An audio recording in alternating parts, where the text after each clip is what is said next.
I'm going to get started. Welcome to this workshop on wildfire preparedness for farmers markets. It's hosted by the Oregon Farmers Markets Association. OFMA supports farmers markets across the state with training, advocacy, and promotion. And we have monthly peer sessions with open agendas for market operators to talk about what they do and share knowledge. And we also have workshops on a monthly basis. You can check out upcoming workshops and past recordings at our website. We cover topics from diversity, equity, inclusion, marketing and promotion, bookkeeping and accounting, board governance, vendor relationships, and just all kinds of best practices for farmers markets. So a couple things about how our sessions work. We hope you'll be comfortable here in our online world. Feel free to be off camera if that helps you attend. We love your participation. Please ask questions and share what you know and how things are done at your market. You can put comments and questions and affirmations in the chat, and we'll also let you know when we have Q&A time, and you can come off mute and ask away. And in all you do here, please lead with kindness to your community, listen, and leave time for others to share as well. Today, we're going to hear from Cara Mae Wooledge and Lulu Meyer, two seasoned market managers from California who are going to share their experience with how they prepare for the impacts of wildfires. I'm going to let you two take it away. Right. I guess I'll start sharing the slides now. And is that working? Yeah. Okay. Well, here we are.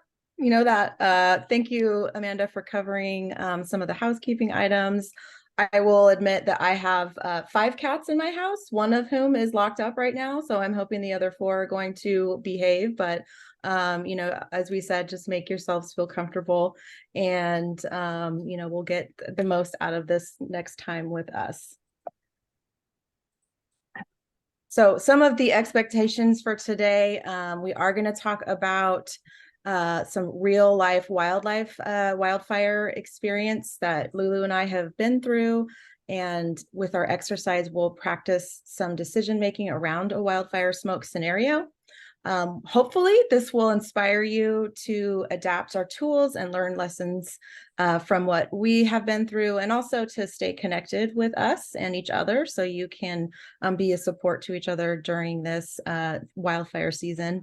Unfortunately, we don't have a magic ball, 8-ball to give you all the answers, and some of our tools might be frustratingly open to interpretation, but we'll see how that actually is an important reason for practicing with them and learning what you need to do for your organization. Lulu, do you want to cover the agenda? Yeah, so we're going to have some introductions and icebreaker question that Cara Mae will ask you guys in just a second. I'm going to cover a little bit about my organization and our wildfire operations and protocols before passing it on to Cara Mae, and then we're going to all do a little simulation exercise and come back for some group reflections and questions before we close for the day. Excellent. Yeah. So this is us. I'm Lulu Meyer. I'm the director of operations for Foodwise based in San Francisco, and Cara Mae Wooledge is the Napa Farmers Market director in California. And I just want to give a shout out to Lulu. I actually heard about her when I became manager of the Napa Farmers Market from my wife, who used to be a vendor at the Ferry Plaza Market. And she said Lulu was really cool and she was super nice. And I can't remember exactly when we connected over the years, but it was definitely around emergencies and wildfires and pandemics, and we've been able to maintain contact and support each other with questions and answers about emergency situations, and also some more mundane situations like problems with vendors and learning from each other. So again, that's one of our recommendations, is to connect and learn from each other around this and other market operations, because no one does what we do at farmers markets. So we need to connect with our own people to understand and get some perspective. All right, so we're going to do a little icebreaker, and I'll actually stop the share so we can kind of see each other. So the question is, since it's always good to have a go bag and an emergency kit, what is the thing in your kit that is most essential to you? And this could be something that's traditional that you would find in most emergency kits, or this is something that you would add yourself that might not be something on the list, but something that is absolutely crucial to you if you had to like grab and go in your house. So go ahead and think about it for a moment, and you can type it in the chat, and then we'll get our heads in the emergency preparedness headspace that way. Oh, hi, Shiny.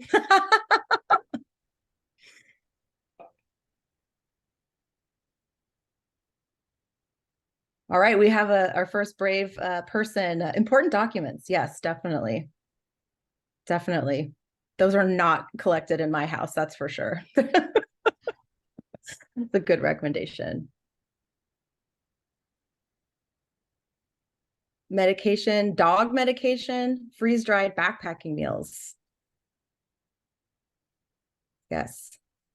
Playing cards. Yes, that is an important one. How are you going to entertain yourself when your cell phone's down and there's no power and no Netflix or no, social media? So keeping yourselves occupied is really important.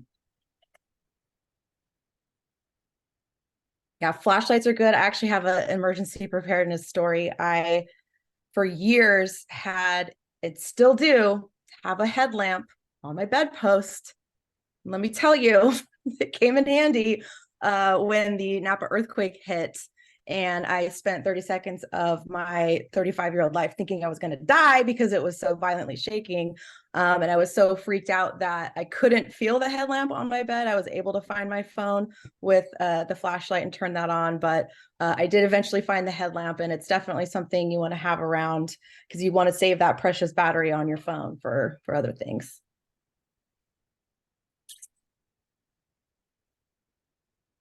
Yes, the essentials, kids and pets, those are the most important thing.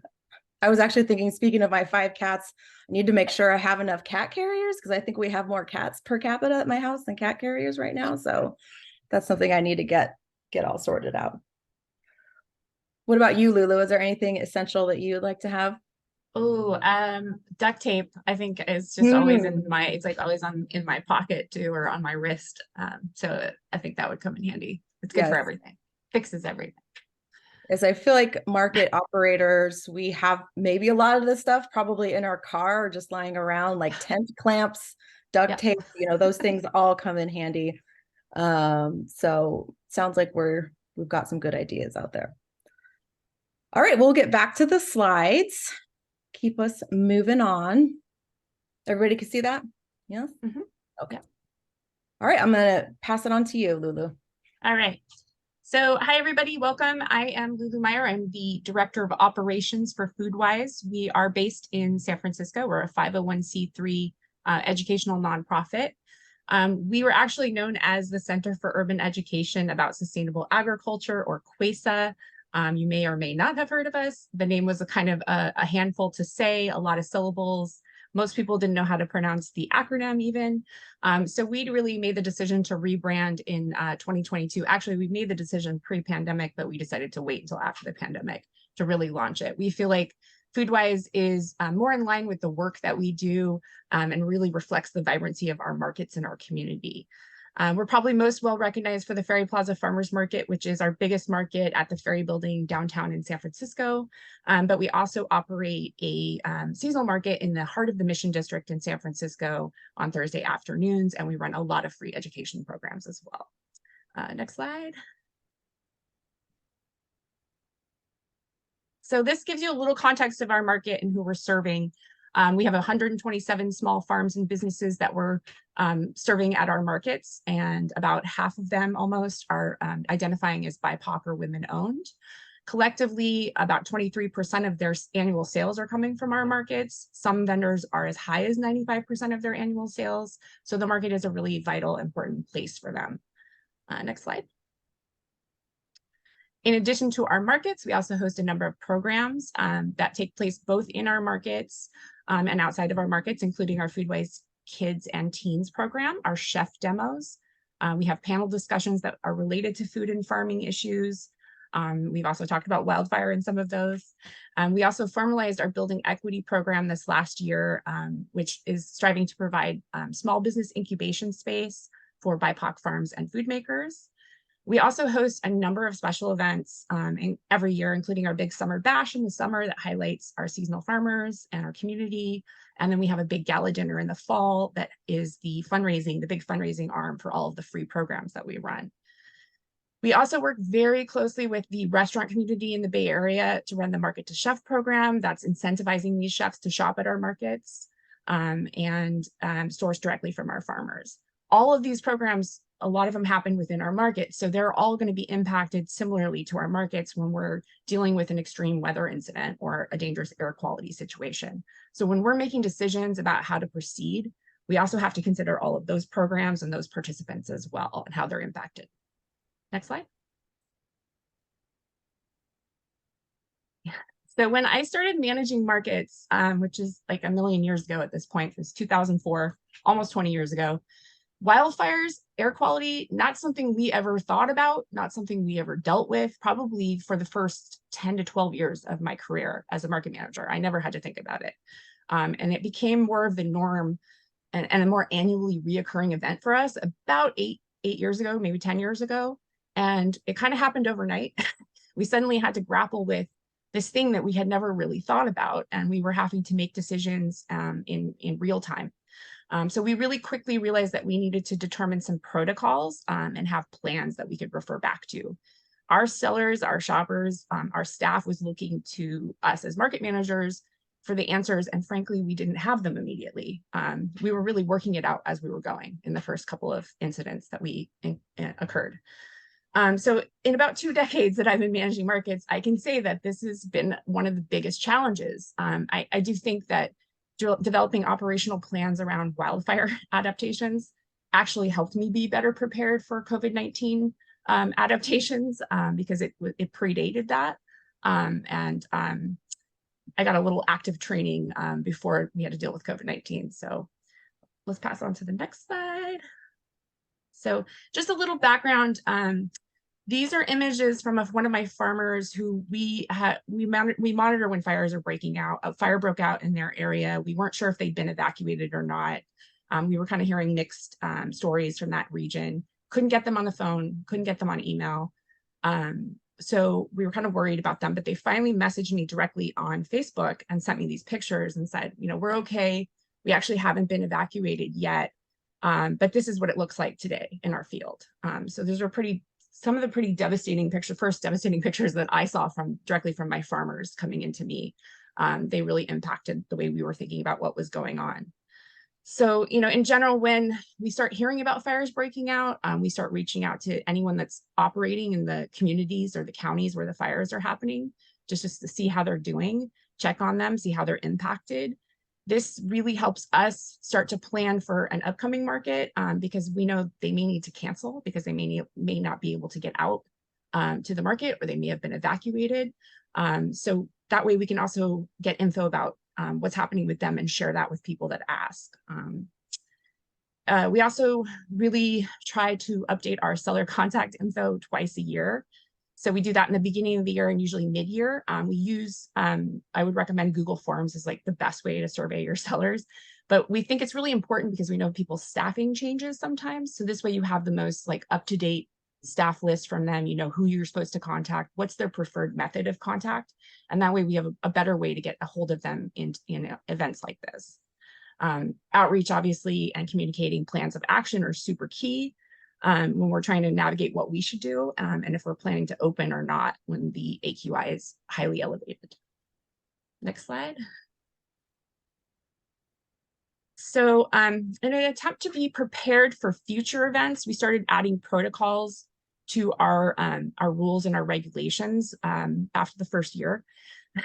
We kind of navigated the first year and then realized we needed plans. So we actually added them to our market rules. We added regulations and policies about canceling markets, when we would cancel them, what our policy was for vendors in particular on AQI days. Basically, you know, we have a 24-hour cancellation window. We shortened that. We gave people the opportunity to cancel up to 2 to 4 hours before a market if they needed to, because we knew that things were going to be changing, and they couldn't always necessarily predict exactly if they'd be able to come or not. So we kind of loosened that up so there was no like fines involved.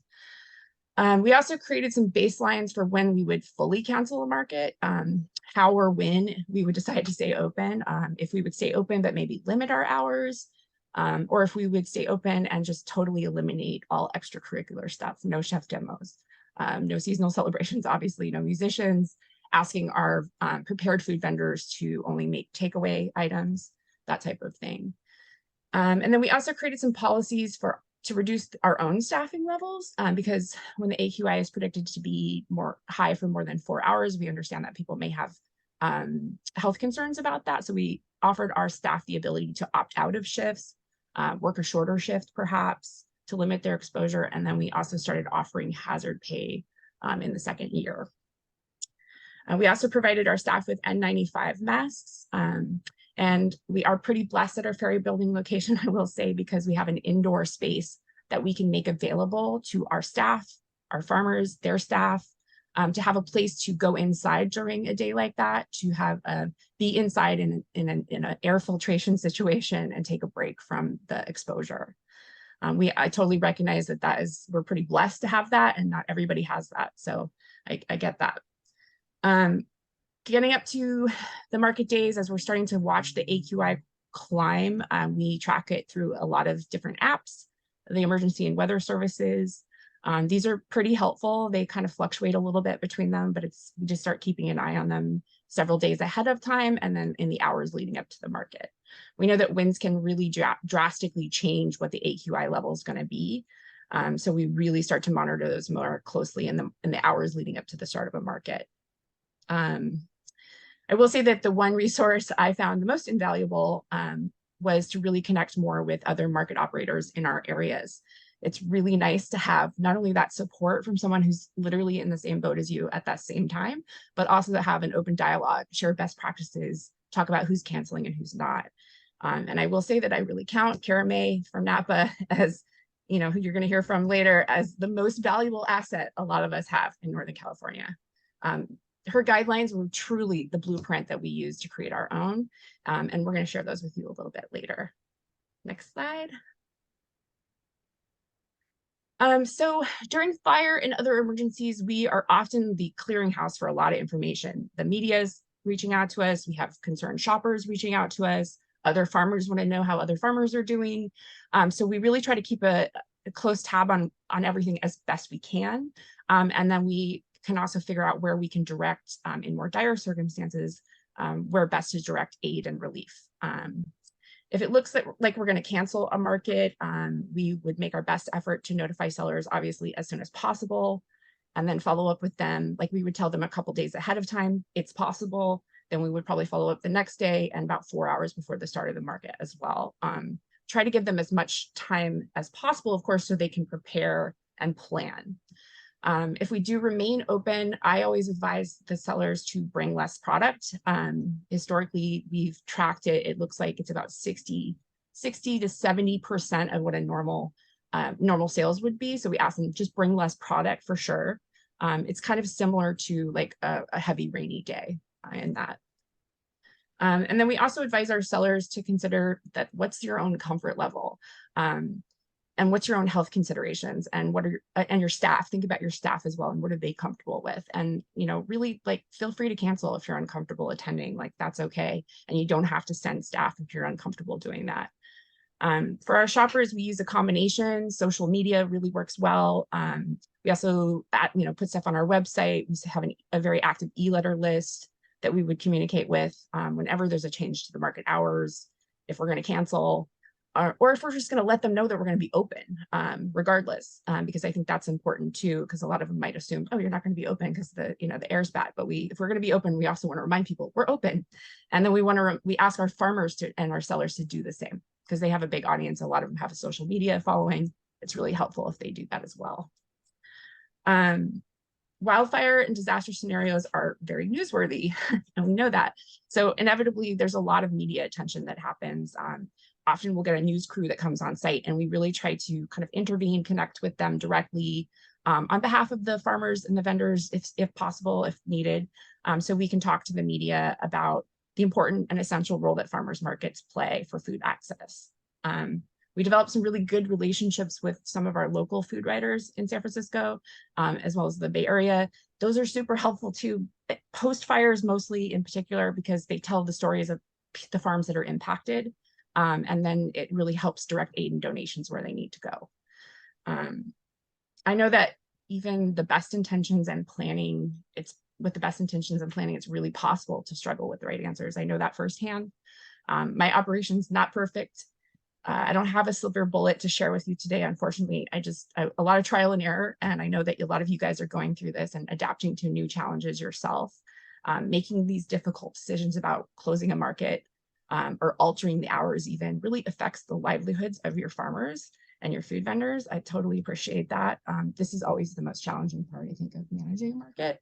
And I know that a lot of people really rely on markets to stay open because they need that food access, and they have nutrition incentives like Market Match that are really important to them. Your shoppers, your vendors, they're always going to be looking to you to make the decisions and have all the answers in unusual and exceptional circumstances. This is a heavy burden. It's a lot of emotional labor. And I know that many of you are experiencing that firsthand, and Cara Mae and I have as well. And I just would say that you're not alone in this at all. There's a lot of us out there, and I'm going to pass the baton now to Cara Mae. She's going to share more about her practices and some of her strategies as well. Thanks, Lulu. I appreciate all of that. I was taking notes during your presentation. I really like some of the ideas. I hadn't thought about doing hazard pay for our staff during those days. It's always good to keep in touch with each other because these are evolving situations and things can be added or changed.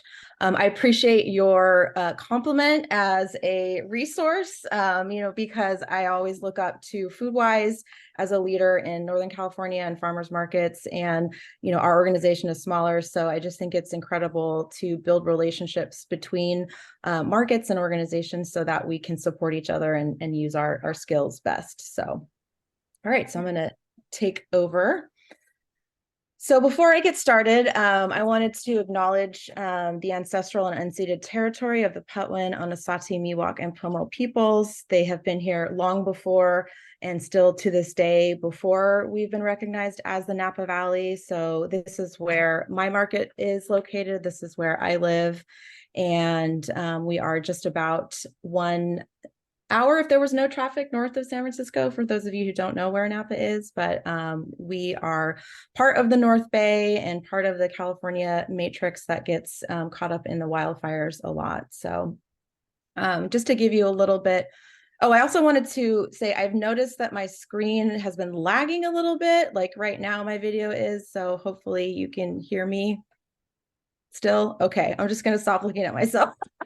Okay, we are so the Napa Farmers Market. We are another dollar fair. I'm sorry, I don't have any. Have someone's got to mute. If anyone else is on the admin side, could you mute people that are unmuted? Thank you. We are an independent market operator. So we are the largest in Napa County. Napa County is pretty small. We've got about 135,000 folks. And we are located in the city of Napa. We operate a seasonal market on Tuesdays for most of the year and are year-round on Saturdays. Our market is home to 36 farmers and 89 auxiliary vendors. Auxiliary is what we consider specialty food and artisan vendors. They're not, all of them aren't there all the time, but throughout the year, that's who we host. We do actually count customer visits, and we estimate over 155,000 customers come through both of our markets throughout the year. And 75% of those are actually local to the city of Napa. We are dedicated to addressing food insecurity and creating equitable access because we believe that good food is for everyone. So we have a variety of programs that provide food assistance and serve over 600 households with low income in need of food assistance. Not going to lie, I'm a little bit jealous of all of the amazing education and programming work that Foodwise does. Those are some things that we used to do in previous, before the pandemic, and since reopening, we've been sort of reevaluating where to best put our time, but I'm always thinking about ways to bring those back with intention. So a little bit about me. I am a self-proclaimed disaster nerd. I did not grow up thinking I was going to be a farmer's market manager, nor did I grow up thinking I was going to be a public health professional. My background is in public health, and I got my master's in public health from UCLA in community health science. And before I started running the Napa Farmers Market in 2018, I moved to Napa County to work for the Napa County Public Health Department. I was with them for over 11 years, and I did not decide to be a disaster response professional, but that was what my my position was paid to do for over 11 years. So I basically got to experience almost every flavor of disaster that we have here in Napa, except for floods. And honestly, I don't know if that's ever going to happen again, the way things are going. And so this is something that I feel very strongly about and passionate about. And I want to acknowledge that I have a really sharp sense of disaster humor. So I'm going to probably laugh and try to like lighten the mood a lot, but I do acknowledge this is a really serious situation, and there are a lot of emotions and stress around it. One of my defense mechanisms is to have a sense of humor. And, you know, just today or last night, actually, in Napa County, we got our first red flag warning alert that we've had in 2 years, which is very triggering because those are the types of conditions that have sparked major wildfires around our areas in the past. And today, the skies do not look like they do behind me right now. They are very hazy because we are experiencing smoke from some Northern California counties closer to Oregon, actually. And I also know that some of you in Oregon might be impacted, you know, right now by wildfires. So we know this is really timely information, and I'm going to cover what we've done in real life and a tool in detail so that we can get you prepared for some discussion-based questions in the disaster exercise. Just, you know, it's a little icing on the cake. In addition to the stress and, you know, negative emotions, there is a cost to wildfire smoke. We know that impacts our farmers and our vendors because we are the main source of their direct to customer sales, but it's also serious business for farmers markets. You know, our business model is we collect stall fees every market. So if we do not have a stall, and we collect those, you know, in arrears. So if we don't have a market, we are losing income, and we also are going to be, you know, continue to pay our staff. So this is really just to demonstrate how, you know, this is a serious issue that is not just about, you know, people's, you know, oh, am I going to get to go shopping or not? It has impacts for us too. So there's a lot of weight behind what we're doing. So we want to make sure that the business of, you know, the business decision that we're making is informed. So I'm going to walk you through something that actually happened to us here in Napa County in September of 2020. And you'd think I'm making it up, but I was not. So this is around the glass fire, which was, I believe, I can't remember, all these fires have weird names, but I think this was up in northern Napa County. So our market is on a Saturday. And typically our communication, we send out an email to vendors on every Wednesday, reminding them about the market on Saturday, giving them the opportunity to cancel by the deadline on Thursday. And so on Friday morning, you know, the morning before the market, at 8:47 a.m., the forecast was yellow, sensitive, unhealthy for sensitive groups. So we did send an email, and people were asking because they knew about the fire. So we were proactive and sent an email to vendors at 8:47 saying that, yes, we will be open. But wait, there's more. At 11:15 a.m., the air quality was switched to purple, which is pretty bad, which is like almost as bad as you can get. So it was very unhealthy for all groups. You know, in a matter of hours, this just shows how this can change. So we made the decision to cancel the market and triggered a bunch of activities around that to communicate. So this is just an example of one of the communications that went out. I threw in the slide about the masking during wildfires, just as a fun reminder of how crazy things were during COVID, because this was still during the COVID pandemic. And as we know, fabric masks do not do well in, they don't prevent COVID. Or they do, I don't know. It's a mess. It was a mess. Basically, there was only one kind of mask that worked. And at that time, there was probably a short supply of it. So, but the messaging that we sent out to our community members, our customers, was that the market would be canceled because of air quality. We did include a little bit of information about the Tuesday market, which we would hope would still be happening, but really left that up to a later time to decide. Because many of our Tuesday market is much smaller than our Saturday market, but it does include a lot of the same vendors. So many of them, if they weren't able to sell on Saturday, would be hoping to sell on Tuesday.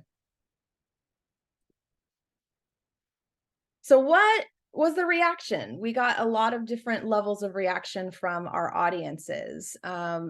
Primarily from the community, the reaction was very positive. I think a lot of folks really understood and thought that we maybe should cancel more often. Again, community members, there are some that, this is something that's definitely optional for them. There's a different variety in folks, in terms of food access at the market. But overall, the community, the customers understood and supported the decision.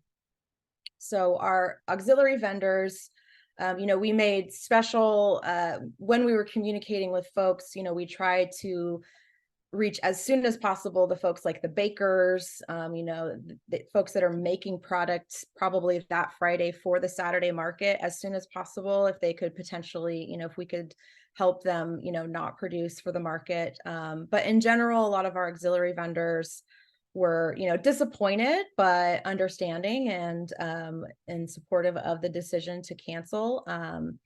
And then with the farmers, it was definitely there was more of a negative reaction.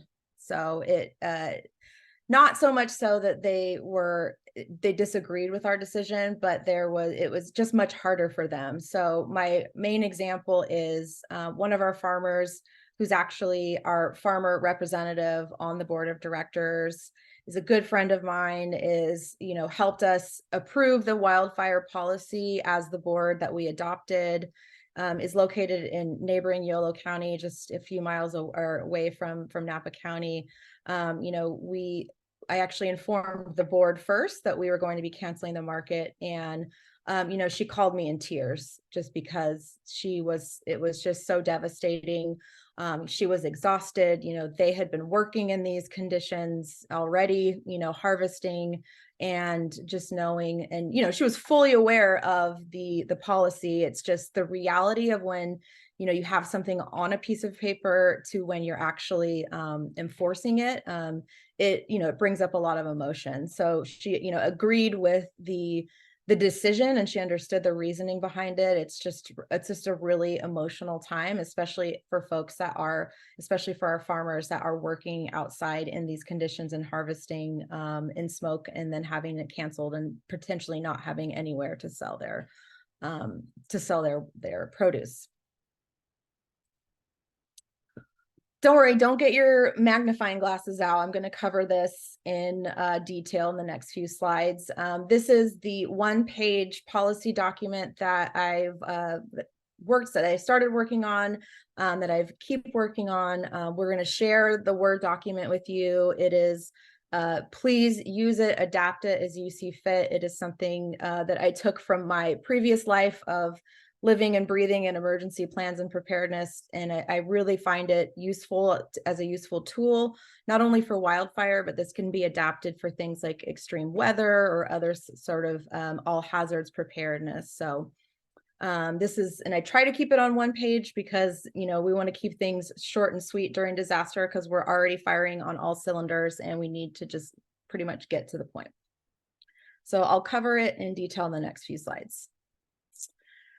So for, like Lulu said, and as you all know, there's a lot of sources for air quality. We do say that our primary source is airnow.gov, just like our primary source for the weather is what's it called? The National Weather Service, but we do use supplemental sources, Purple Air, IQ Air, these have different benefits and, drawbacks to them. One is, validated, but others, might have more accurate information.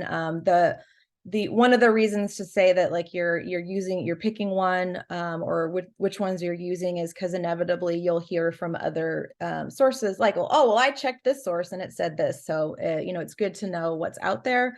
Also, if anyone's heard of any other ones, let me know that are good, because these things are always changing, and it's good to know how we can use technology to keep learning about how to improve our situational awareness. And as we know, as my story demonstrated, and as we've all experienced, air quality forecasts are dynamic and change hourly, or if not more often. And really, the main point about all of this information is the decisions that you make about opening or canceling are going to be made with the goal of protecting health and safety, and you're going to use the best information that you have available at the time. So really, what it comes down to is when you've reached a point where you feel like you need to make a decision, my recommendation is to stick your flag in the sand and stand by it. And then whatever happens afterwards, which could be positive or negative, you'll have this policy or have other policies or decision making just to say, well, this is the decision we made because of this. And, that's why we did this, is because we want to protect people's health and safety. So, and Lulu talked about this, and I really liked what she said about this is really sort of a narrow focus around your market and opening or canceling your market in that area. But, wildfires are everywhere, and there might be fires happening in areas where your farmers are coming in from. They may or may not be aware of what's going on. So it's always a good idea to start communicating early. As soon as air quality becomes a concern, or if there's, something breaks out, even if it's a wildfire that seems very far away, just to let folks know that you're aware of the situation and you will be monitoring it as conditions change. So when you start communicating with your vendors, staff, and volunteers, it's good to provide a current update about what you know. Checking in with staff and volunteers to determine their comfort level with working, if they're able to work or not. Reminding all vendors, this is our policy, that there's no cancellation or late cancellation fees at any time during when we were on wildfire smoke alert. We also have policies like Foodwise does. If there's, you're supposed to cancel by a certain time, and if you don't, then you're charged a fee. But we just wanted to give folks the ability to make those decisions without those concerns. And then strongly recommending to your vendors to provide their staff with N95 masks. We, as an organization, we provide N95 masks to our staff and our volunteers. It's always good to have an extra supply for customers and folks that might need them. Thankfully, we are not in the pandemic anymore, so these should be available. You can order them and keep a cache of them. It's just the ability, to store them and distribute them, but having more than you need just for your own staff and volunteers is, I think, a good idea. So looking at the breakdown of where we fall on the different air quality levels. So we've created the policy that if the forecast is unhealthy, which is the red zone, that our recommendation is to open the market with caution. Again, reminding vendors that there's no late cancellation fees, providing N95 masks to our staff and volunteers, excuse staff and volunteers that do not feel comfortable working. Determine, and Lulu talked about this as well, if you do have any extracurricular activities at the market, like music or story time or the food, the seating area, these are probably really good times to cancel those, to just make it about like what is essential in terms of getting folks in, getting folks out, shopping, providing the food assistance programs. And really that's another communication tool that you can use for your customers, is, you know, having them suggest about having a list, a shopping list, and spending less time outdoors, and getting, you know, if there's a way that they could pre-order for some of their vendors, that might be a way to just shorten the amount of time that they spend outside. And obviously at this point, you need to communicate that with all your audiences, that this could change at any time because of, you know, worsening conditions from before the market opens to actually, you know, if it takes a turn when you're on site. So we have decided, we've taken the stance that if the forecast is purple to maroon, which is very unhealthy to hazardous, that we would cancel the market. And again, this isn't, you know, this is can be defined, but basically as soon as possible, as soon as this happens, this is when you plant your flag in the sand, and when you begin to communicate with your vendors, your staff, and your volunteers, you know, your primary audience, very, you know, as soon as possible. We use the system MarketWorks, which stores our vendor information. So we would, you know, be able to send an email to them and ask for an email confirmation. We would then, if we don't get email confirmation, start following up by phone call or text messages, especially to, you know, our farmers and to the folks that are, you know, the food vendors that are preparing things on, you know, for market, and trying to get confirmation from them as soon as possible. One of the things that we would do is, you know, create a spreadsheet so that we have the list of everyone that we're supposed to contact, and then, you know, we would check off when just to make sure that we knew that we contacted them. Updating all of your communications channels. If you have an e-blast, do that. Sending out, you know, social media posts, doing a pop-up on your website if you're able to do that, or putting a very prominent post on your homepage. If you have a market voicemail or a phone that you could update and just change that voicemail to include information about the closure, so that you don't necessarily have to answer every single phone call.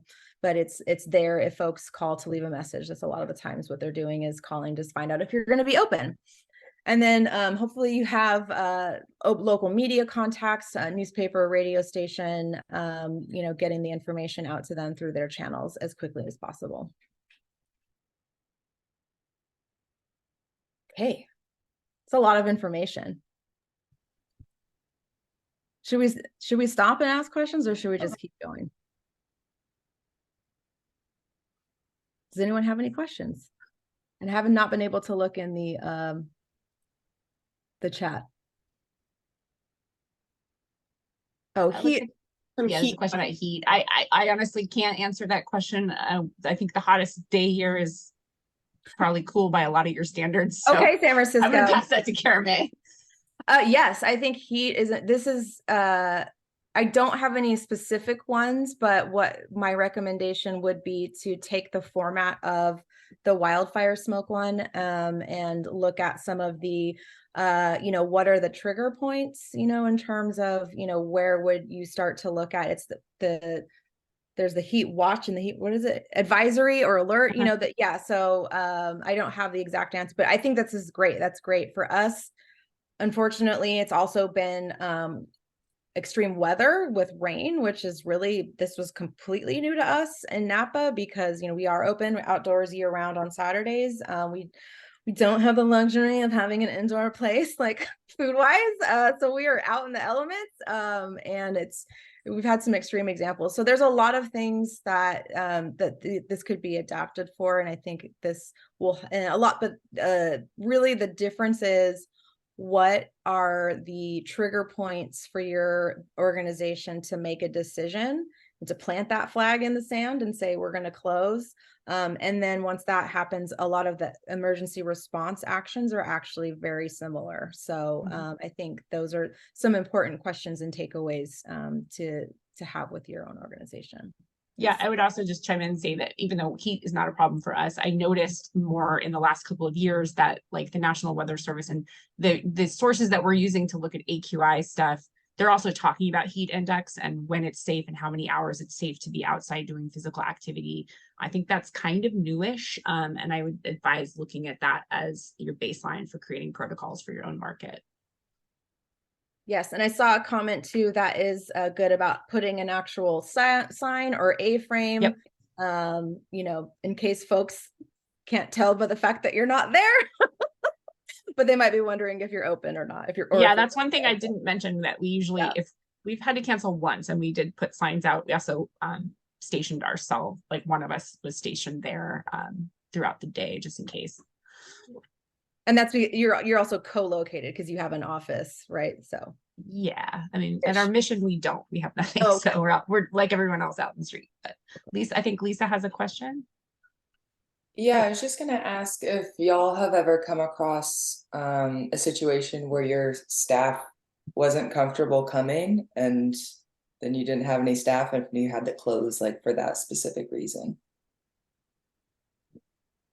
I have not had that happen yet. Yeah, I haven't had that either, unfortunately. I mean, we've actually mandated that we're just going to reduce staff, but I actually haven't had any staff say I don't want to work or I don't feel comfortable working.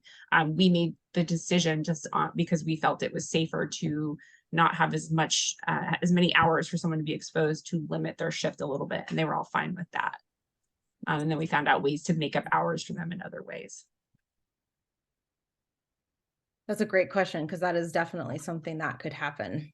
And so I think what we'll do is we're going to keep moving forward to get everyone into the wildfire simulation exercise. So I'm going to go over some of the questions. Oh, my screen is lagging. Can you see it? Because I can't see it. I got it. Do you want to read it, Lulu? Because I can't read it. Yeah, so this is the scenario, and we're going to break you guys up into some breakout rooms here to kind of talk about this amongst yourselves, and you'll also have access to these, so you don't have to memorize everything. But the scenario is that you manage the Valley Vista Farmers Market. A wildfire is breaking out in a nearby county on Wednesday night. Friday morning, the air quality forecasts are really varying all over the place, and your market is scheduled to open at 8 a.m. on Saturday. And the next slide is the questions, I think. Yeah, so this is the questions that you guys will talk about. What immediate actions are you going to take as market management? What process are you going to follow to make your decisions about either opening or canceling? How are you going to communicate these to your different audiences? And either way, you're going to get some pushback. So how are you explaining and supporting your decision? So you guys will break out into breakout rooms and have access to these questions and the scenario. As well as both the resources that Cara Mae shared earlier, her air quality policies, and the one that we kind of adapted based on hers. They look kind of similar. You can tell that. Thank you, Cara Mae. Yeah. And I'm not sure who's breaking out into rooms. Yeah, and I think we're ready. Oh, sorry, Cara Mae. Okay. We're ready whenever you guys are. Yeah, we're ready. Why don't we do the disasters for 10 minutes, and then that way it'll give us plenty of time to come back, discuss. Does folks remember who was in breakout room 1? I think that was the room I went to, maybe, or not. I can't remember.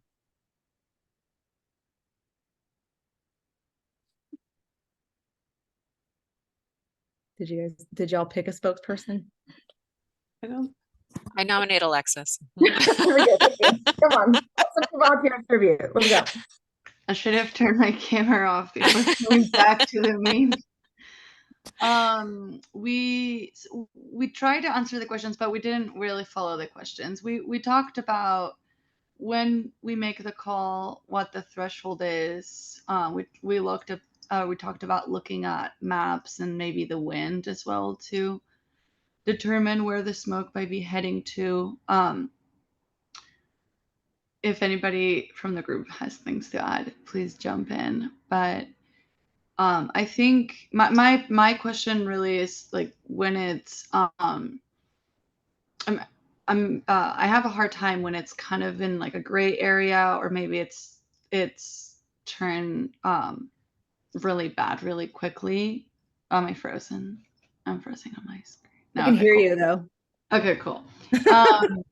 yeah, when it changes, like maybe mid-market or right at the opening, like how to handle that situation, because it feels a little bit more complicated than, it's really high. It's like 250 and up, and you're gonna cancel, and you just cancel the day before, or but yeah. Yeah, those are tough calls, like when you're at the market. We didn't have one in Napa on it was actually extreme weather related. And we kind of rolled the dice because we knew it was going to be stormy, but we decided to open because we didn't want to cancel again on a Friday. This was actually in January. So we got completely slammed by like torrential rain for about 45 minutes when we were setting up. So it was pre-dawn, the winds came in, it broke a few tents. It was mostly farmers that were there. There were a few food vendors. And at that point, my entire staff was traumatized. We made the decision to cancel the market at that point, which was messy. Trust me. It was not our best moment, but it was dealing with it in the moment. And what happened is vendors, and then of course the weather did improve, but we told the vendors that did arrive that if they wanted to stay, they could stay, because we couldn't really stop them from staying, but we weren't going to open the info booth. We weren't going to have the other things. So it was just dealing with it in the moment. So I did like some of the comments that I heard in that group, because I happened to be in that group, about when the market opens, if the air quality is a concern, monitor it and see if it gets progressively worse, and start communicating with folks there in the moment that this is, we're keeping an eye on this. And at this point, we may close the market. And at that point, what I think would be a recommendation is, you do what you have to do to take care of your staff and your volunteers. And then the farmers and businesses are kind of, their own, it's up to them to pack up and leave. But, that's your recommendation to them. I hope that's a little helpful. Yeah, I would also just add that if we expect that might be happening, that it's potential it's going to keep raising, that we've ideally communicated that beforehand and told people like, hey, we're going to open, but if this starts getting worse, we're going to be open for 2 hours or whatever. Yes. We definitely had way more experience with torrential rain, and we have a lot of wind problems. And so in that case, we try to stay open as long as we can, get those early morning shoppers, and then we we'll canvass the market and just sort of take the temperature. How's everybody feeling? We're thinking we're going to close at noon if this keeps up. We're going to close at 11 if this keeps up, whatever that is. And then we keep watching it on the National Weather Service. And I can see if, how many more storms are about to hit us. With rain, it's easier than it is with obviously air quality. But yeah, just kind of continually taking the temperature in the market of how everyone's feeling about being there. Not having customers also makes it easier for you to close a little earlier, and for it to be understandable. Yeah. All right, group 2. Did group 2 pick a spokesperson? She left. Okay. At one. I don't mind, I guess. Thanks, Charlie. Yeah. So we didn't really stick to it. Kind of went around. What would we do, and who makes the decision to make that call? And it was varied. There was a market that I think Tyler. It comes down from above, basically, especially if it's planned and it's known. If you're looking at forecasts and doing it that way.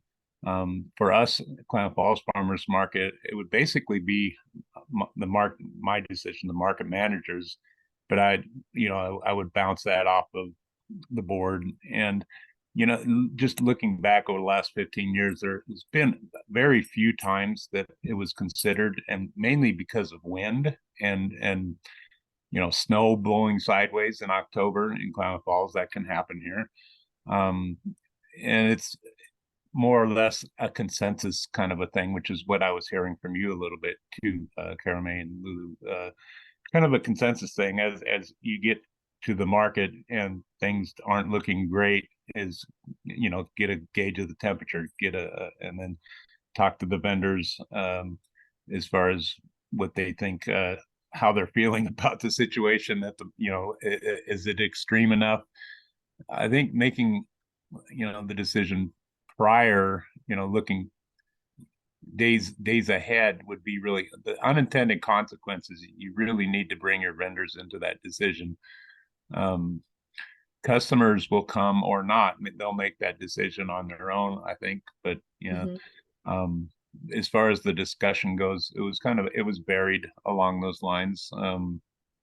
We didn't really nail anything down, which is, that's a good thing too, to know that. And I definitely, at this point, just through that discussion, realize there's some legwork to do as far as setting some policy, at least some discussion around it. So yeah, it was good that way.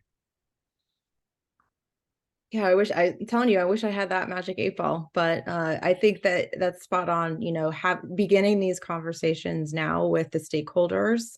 It's going to look different for different markets and different locations. So it's good to have folks included in the process and the decision making, or at least to a level. Like, it may eventually come down to the market operator, but if folks are informed and understand your reasoning, then they may be more willing to accept the closure. Okay, so I see that Shiny voted for Lisa and Randy for spokespeople for Group 3. Is anyone going to take Shiny up on that offer? Yeah, I can chat a little bit. Thank you. Yeah, kind of along the same lines as the other groups. We chatted about how, we try to talk to our farmers as soon as possible about what they're dealing with, if they want to come, if they're able to. We chatted a bit about closing early as well, and possibly like even moving the market indoors if you have a partner. We talked a little bit about creating a market that's just farmers, so it's just kind of bare bones, like just come and get your produce and get out. I've had a market where we allowed vendors to have their cars on the lot, and so they could kind of take a break if you don't have an indoor space. And then we also chatted a little more about the staff question that I asked earlier about like what to do when staff aren't able to come because conditions are unhealthy. And also we kind of talked a little bit about how managers tend to sometimes put themselves in unhealthy situations because there's a little bit of a pressure to stay open, even if it is too hot or smoky or whatnot. And we had no solutions to that. Randy, did you have anything else you wanted to add? No, I don't think so. I think you covered most things there. The one thing I was just going to sort of inquire with the group, connected to sort of that staffing piece, is we've heard from a number of our managers just inquiring sort of the unknown of like the long-term effects of putting yourself in these conditions. And so whether that's for a full market day, and if it's, consecutive market days, like, that's sort of some of their concerns that are coming forward right now, that I don't obviously know much about. So curious to know if anyone in this group has any sort of insights along those lines. I don't specifically, but that is one of the, then it gets to, looking at if you do have N95 masks available and properly fitted N95 masks, or are there other ways that you could, limit folks' exposure? I have one staff person that has sensory issues, and so he just doesn't feel comfortable wearing any masks. So it's like in that situation, like we would have to excuse him from working. But I don't want to I'm sure there's guidelines out there, because we know that there's probably from bigger organizations like maybe even OSHA. I don't know if that's a good one or not, but there might be something that would have more of that information in there.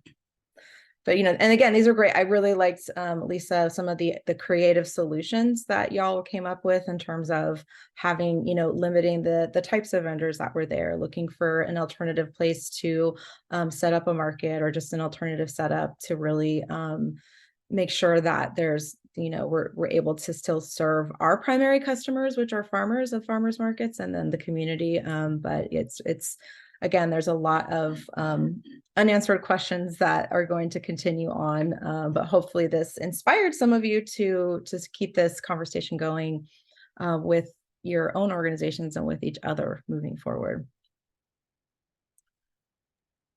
All right, and with that, I think, first of all, I want to say thank you all for participating and diving into it. We're not quite wrapping up yet. I did want to open up the floor for some questions or concerns or thoughts. I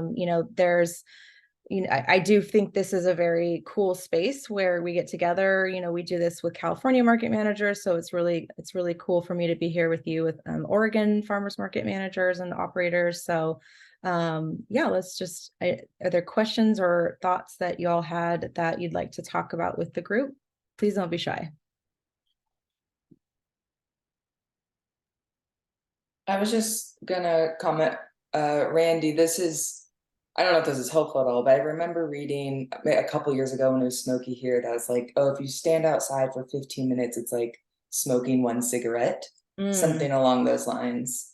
And I mean, that for me, I was like, well, whatever, that like, which wasn't necessarily like the right decision, but something like that might help people like visualize it a little bit more.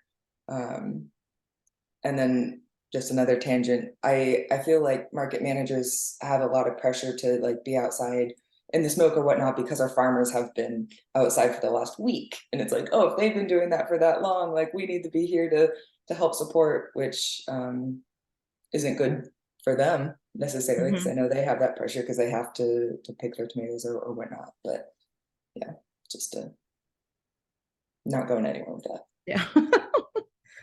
In the chat, do any markets have experience with securing an alternate / bad weather indoor location? Any success at making that shift when needed?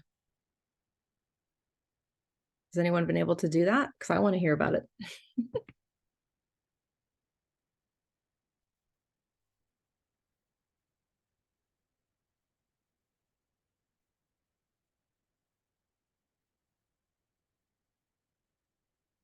Yeah, this is something that we have not done, but it's something that we've always talked about when this starts coming up. So, I think in that case, what my next step should be is to, start who are the community partners that have space that you might be able to work with. Start with just a conversation with them, which could turn into, more formalized agreements. Or trying something out on a smaller basis. But I think finding a place that has the space for us would be challenging in Napa, probably a lot of places too, but it's definitely worth exploring, and it could lead to something something new and open up relationships and partnerships in different ways. And then I would add, Cara, that we talked about it in our group, but if you can work with libraries in your city or town, we have cooling centers in San Francisco when we have really extreme hot days, which is nothing compared to what you guys are dealing with, I understand. And also during smoke events, they've opened these places up for anyone that doesn't have indoor space to be able to come in. And if it's close enough to your market, perhaps they would be willing to allow you to have your vendors and your staff take breaks inside that space if you're, in a parking lot or something that's nearby. So it's worth looking into to see if, I think that's becoming more and more the norm around the country. But it's worth checking that out in the area where you're operating your market. A couple raised hands. I forget, okay. I don't know who was first. I think Alexis was first and then Valerie. Yeah, I have a question about wind, and I'm curious if you have a policy in wind and what that mile per hour threshold is for you. We don't have an official policy. Okay. We definitely, we monitor it when we know it's gusting over 30 miles an hour, say up to 40 miles an hour. Sometimes at the ferry building, it gets very windy down there. And then our Mission Market location is literally a wind tunnel. So in those instances, we work with our sellers. We canvass the market super fast. Every umbrella comes down. If needed, the tents come down. We could try to get everything kind of bare bones down as much as we can. If it looks like this is going to continue for a period of time, we start having no shoppers, and that really impacts and people want to go home. And so then we would maybe make that decision at that time. But we've definitely had some very extreme weather events at the ferry building in particular. We're on the waterfront. It really gusts really intensely down there. So removing everything that doesn't need to be umbrellas and flying tents are literally the thing I have nightmares about the most. And I'm sure many of you do too, especially if you've ever seen them fly at people. Yeah, it's pretty terrifying. What's your weight policy for the tents? We suggest that they have a minimum of per leg of their tent 25 to 50 pound weights. We do have some extra, we get really big wind gusts. We also have extra weights people don't put weights on. And that's something we have to, we actually have wind gusts that just pick up when it's a beautiful, lovely, wonderful day. And then 1:30, boom, the wind gusts pick up. So we have to walk through and be like, it's sunny, but you need to put your weights on because you never know what's going to happen. Oh, I have them. They're in the truck. They're right here. I'm sure you guys have heard that too, right? So it's just, sending people around to check them before, if it looks like we kind of watch the weather anyway during a market. So if it looks like we're predicted to get wind gusts, we'll probably canvas a little harder to make sure people are tied down as best they can. We have the ability to provide some weights and, straps and things at our ferry location, but at our other market location, we have a very minimal storage space that we can really only store a few things in. So we don't have enough weights to loan everyone. So just being really on top of that. I could tell people to bring weights till the cows come home and they're never going to bring enough, unfortunately. I'm sure you guys know that. Thank you. And Valerie, did you have a question? And then I'll talk about the comment in the chat after you, Valerie. It's maybe less of a question than sharing an anecdote of our market recently. We received a mini grant from OFMA to celebrate Farmers Market Week, and we were super inspired and had all these events, culinary demonstrations, and kind of a little bit of a ceremonial letter of gratitude with flowers attached. Just a whole, fantastic imagination. And the week before Farmers Market Week happened, our entire area got put under level 2 evacuation for a fire that started 2 lights about 4 miles away. And we were on this roller coaster of watching the air shift from good to hazardous to good to hazardous. And a couple days before, I guess our market is on Friday, the air was consistently good.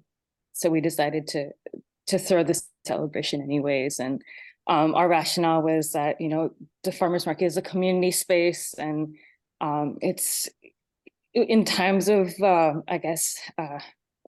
nervous system is kind of in shock when you're surrounded by smoke, and, your homes are in danger, and a lot of folks were in this kind of sense of gloom. And the farmers market is such a relief and release from this kind of this stress, and we decided we're still going to have this community event. So unfortunately the smoke was pretty high that afternoon, so we didn't have as many folks attending, but OFMA helped us purchase some really cheerful colored masks for kids as well. So surprisingly, kids masks for the KN95s were really well received, and more folks took those. And colorful masks really help, I guess, for just the mask wearing hesitancy. We had some black ones, some white ones, and some colorful ones. Just the cheerfulness of that, and that really helped with getting folks excited about the market as a community space, and help people come and shop. And still we kind of started scaling back, but having chairs available for elders to come and sit. Well, it's we're moving a little bit slower, and our breath is a bit labored. So still having kind of this culture of care, culture of slowness, and folks took the time to paint "Thank you, firefighters" signs at the community market, and it was a really sweet scene. Yeah, just wanting to say a big gratitude to this community that AFMA is like cultivating, and yeah. Thank you. Thank you for sharing that. I do want to we've got a little bit of time left, and I wanted to cover the chat and the comment. So we are often stuck in the area between public health advice for the general public and the OSHA, which is very conservative, and OSHA standards for heat smoke, which is very high thresholds. We have to consider farmer staff and the public in developing our own middle ground. Does anyone have any good resources or metrics specific to farmers markets? I don't, but I think that is, that is a great conversation to have in terms of with the folks that it makes sense to have a conversation about looking at this full spectrum of advice, whether it's coming from a public health department or from, like what makes sense for your organization, and then building something out from there, and getting input from the different stakeholders in terms of like how can you create something that makes sense for the different communities that you serve.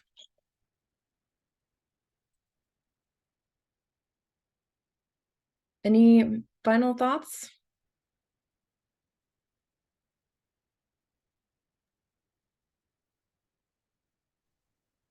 I was just going to say, I think there's a lot of great discussions I think could come out of this with market managers and your boards, and like you say, your community stakeholders.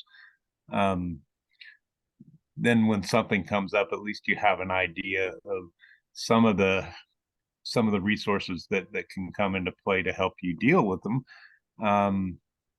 We as a market, Klamath Falls Farmers Market, we have, like I mentioned before, some legwork to do for sure, and I've made some notes.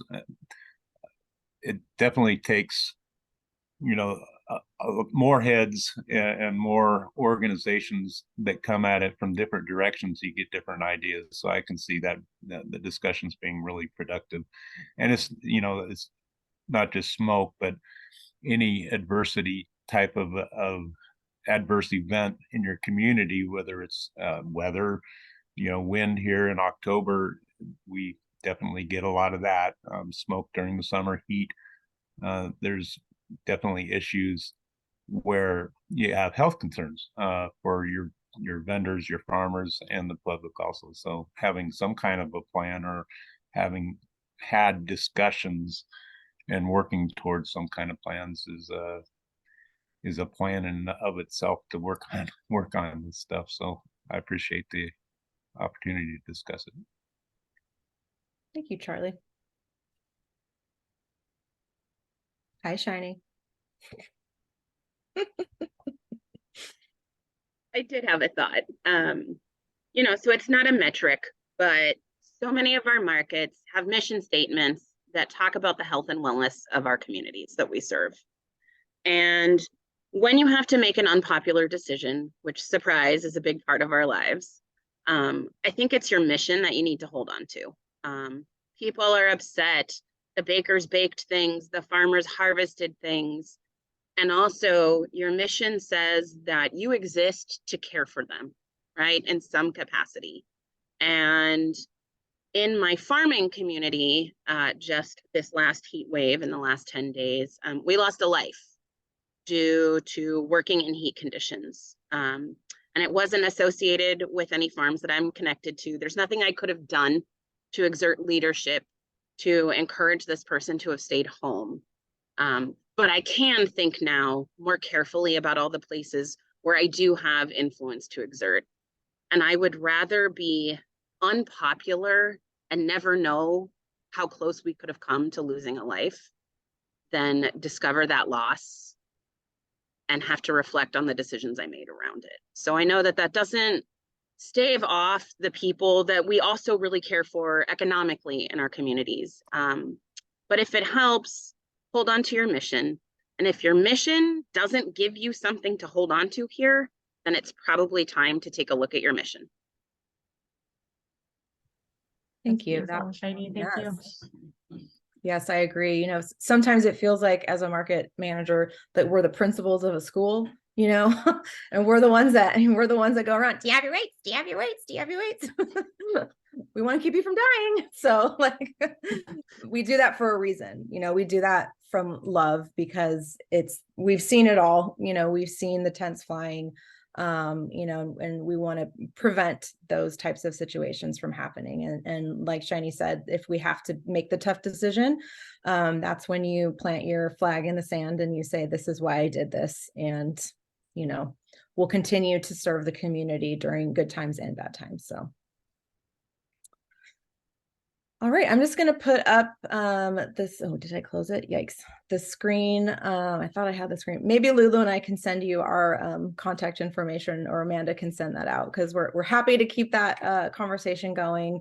Again, I love talking about disaster preparedness and helping people kind of think through these things, because it is the conversations. It's not about having a perfect plan. It's not about having everything set up, because things will inevitably happen differently than you expect. But as long as you're open to learning and hearing and working together, I think that's a big way to get prepared for any emergency. Yeah. So thank you all for your time. Yeah, thanks, Cara Mae. Thanks, Lulu. Thank you. Really appreciate this time with you. Bye, everybody. Bye, everybody.